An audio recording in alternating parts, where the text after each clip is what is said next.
In a world filled with uncertainty, expectations, and relentless pressure, the desire to control everything around us is understandable, but ultimately impossible. We try to shape outcomes, change people, avoid pain, enforce results, often exhausting ourselves emotionally and mentally in the process.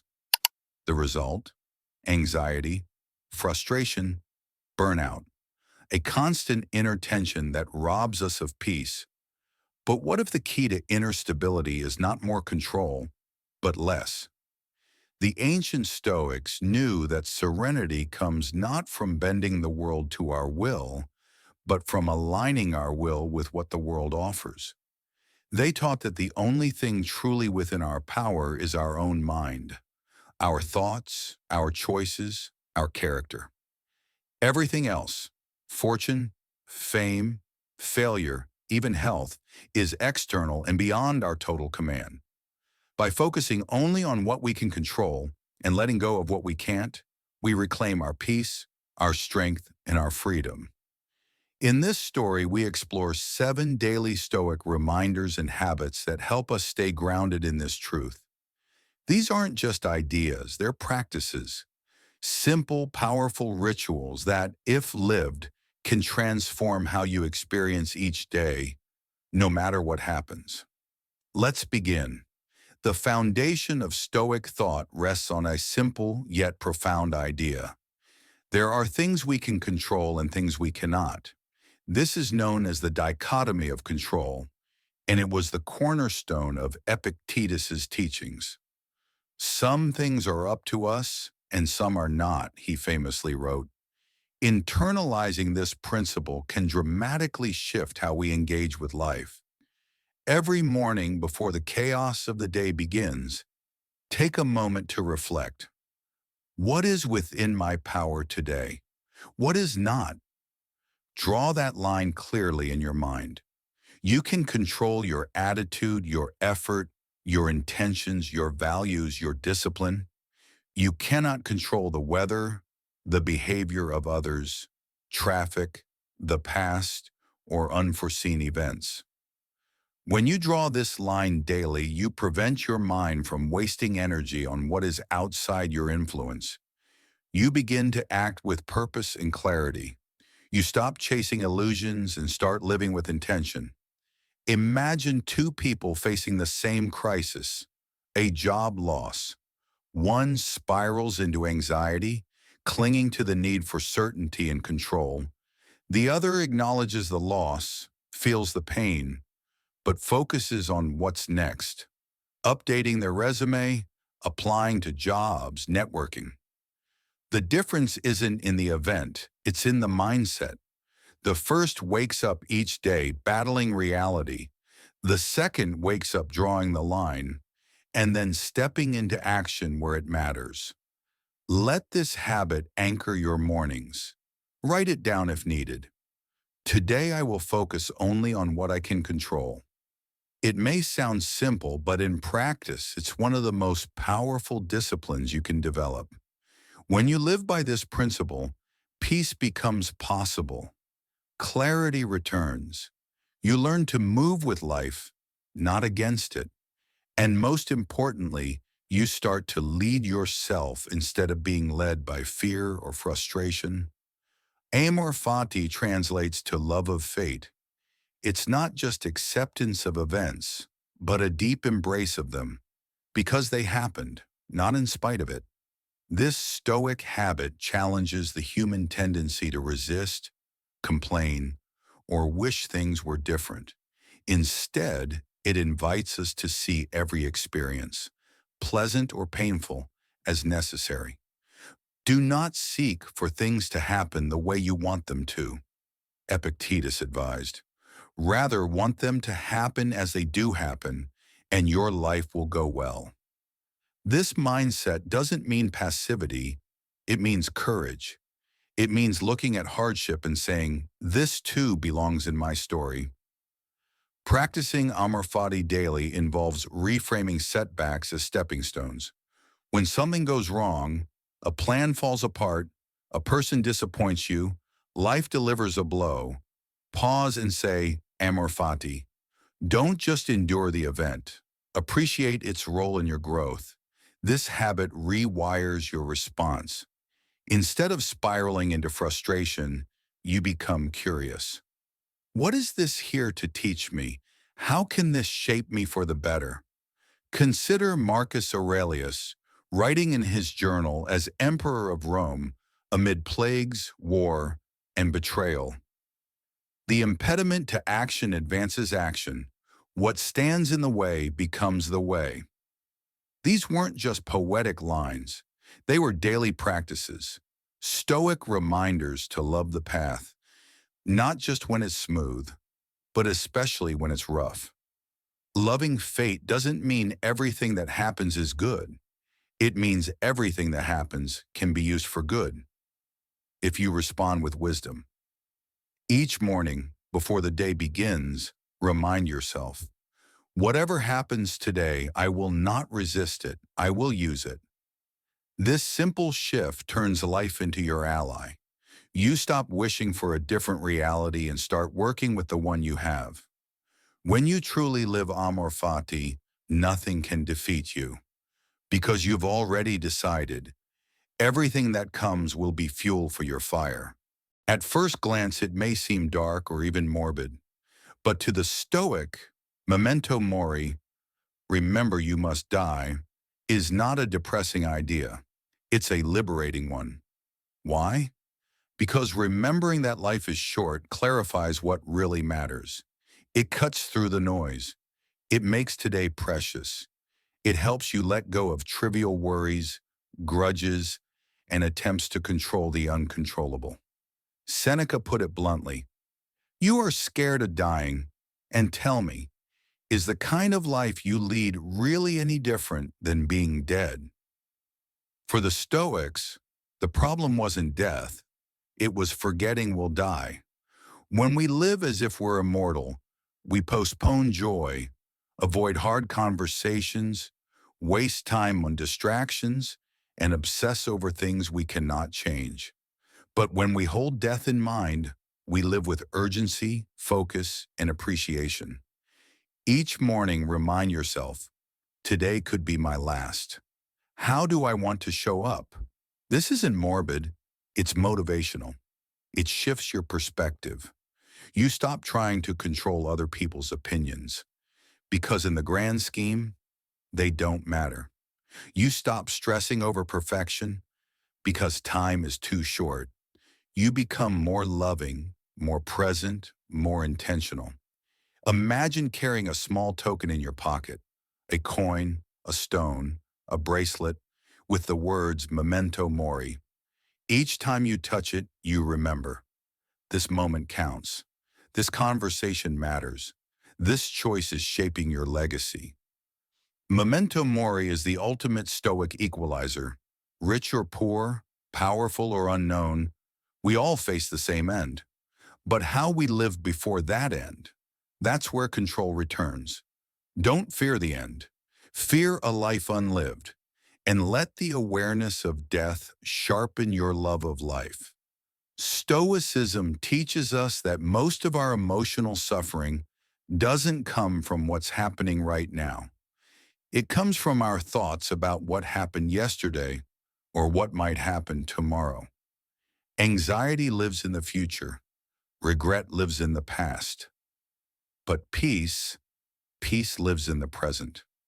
Marcus Aurelius wrote, confine yourself to the present, not because the past and future are unimportant, but because they are beyond your control.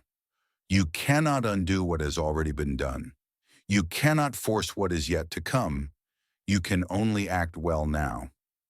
Present moment awareness isn't some abstract, meditative ideal. It's a daily Stoic discipline, and it's one of the most powerful ways to stay grounded and let go of what you can't control. Each day, ask yourself, where am I right now? What is within my power in this moment? When your mind starts racing ahead, spinning with fears, what-ifs, and imagined catastrophes, pause, take a breath, feel your feet on the ground. Look around. Come back to the room. Come back to your body. Come back to now. This is not spiritual fluff. It's practical stoicism. Because when you stay rooted in the moment, your mind becomes your ally, not your enemy.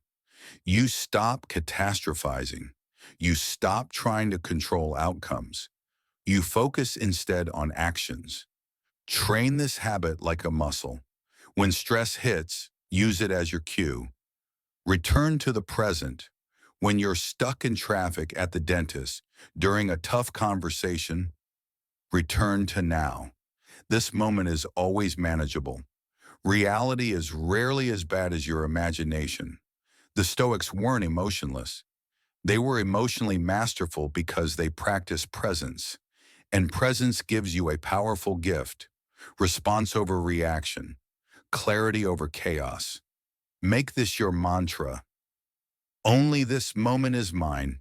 I will meet it fully. Let that presence be your shield.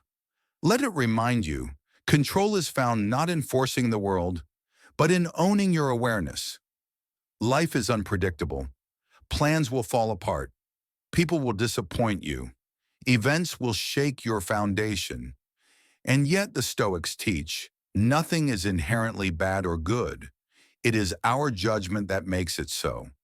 This mindset is more than philosophy. It's a strategy, a practice, a habit of emotional resilience. Marcus Aurelius captured it best. The impediment to action advances action. What stands in the way becomes the way. This isn't just poetic wisdom. It's a Stoic framework that turns every hardship into a hidden advantage. Reframing a setback means asking different questions. What is this here to teach me? How can I grow from this? What strength can I cultivate in response? Instead of resisting obstacles, you welcome them as a Stoic would, as training. Every delay becomes a test of patience. Every insult becomes a chance to practice composure. Every loss becomes a lesson in detachment. Nothing is wasted. Think of yourself as a warrior in the gym of life. Weights are heavy, but they make you stronger. So do challenges. With each difficulty, you sharpen your virtues: courage, discipline, humility, wisdom. Practice this reframing every day. When something small frustrates you, a rude email, a delay, a rejection, pause and think, this is my training. This is your moment to practice grace, strength, or resilience. This mental shift puts you back in control, not of the world, but of how you use the world, not of outcomes, but of outlook. And that's what Stoicism is all about. Obstacles no longer stop you. They build you. The Stoics believe that your mind is a citadel, your private kingdom, untouchable by external events unless you invite them in. You have power over your mind, not outside events, wrote Marcus Aurelius. Realize this, and you will find strength. Think of your mind as a fortress, a space of calm, reason, and strength. But every day the world tries to breach it with fear, noise, judgment, envy, temptation. If you don't guard it, you surrender your power. The Stoic habit here is simple but profound. Protect your inner life like it's sacred, because it is. Each day, start with a mental check-in. Before the noise of the world enters, center yourself. Read something wise. Reflect. Breathe. Choose your focus. This is your mental armor. Throughout the day, be aware of intrusions. Is that social media post pulling you into envy? Is that news headline feeding your fear? Is that gossip dragging your energy down? You can't control the noise, but you can control what you let in. You are the gatekeeper. Train yourself to respond, not react. To observe thoughts, not be ruled by them. To challenge assumptions before accepting them. Your mind is yours. Don't lease it out to anything unworthy. And at night, reflect again. What thoughts served you today? What beliefs weakened you? What do you want to carry into tomorrow? This habit of mental maintenance is the root of Stoic peace. You stop being a puppet of circumstance. You become a sovereign soul. Every day, life will knock. Pain will knock. Uncertainty will knock. But you don't have to open the door. Guard your mind. Keep your fortress strong. The final habit in this Stoic cycle is evening reflection. In a world that races from task to task and distraction to distraction, this pause is a sacred act. It's a space to learn from life rather than be consumed by it. Seneca wrote, "Each evening I examine my entire day and go back over what I've done and said. I hide nothing from myself. I pass nothing by." This is not self-criticism, it's self-mastery. It's about learning from experience, letting go of what you can't control, and preparing your mind for peace. Every evening, take 5 to 10 minutes. Ask yourself, what did I do well today? Where did I let emotions or expectations control me? What can I improve tomorrow? What am I grateful for? Write it down if you can. Journaling clears the fog.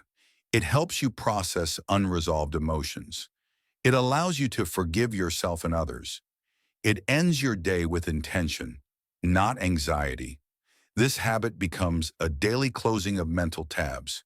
You stop ruminating, you sleep lighter, you grow faster. Because each night becomes a classroom, not a courtroom. Even in a hard day, you'll find something noble, a moment you stayed calm, or a lesson you learned. Celebrate that and release what is not yours to carry. Reflection brings the entire Stoic practice full circle.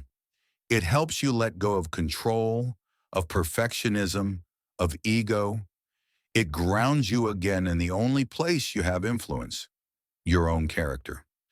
End the day not chasing more, but returning to your core, to clarity, to calm, to you. Letting go of what you can't control is not a single choice. It's a way of life, a discipline, a set of daily decisions to surrender the external and claim the internal. To live not by force, but by focus, not by fear, but by freedom. The Stoics knew that storms would always come, but peace was not about avoiding the storm. It was about learning to stand in it, unshaken. Live these 7 habits, revisit them often, build them slowly, and you will find something rare in the modern world: groundedness, grace, and unshakable inner strength.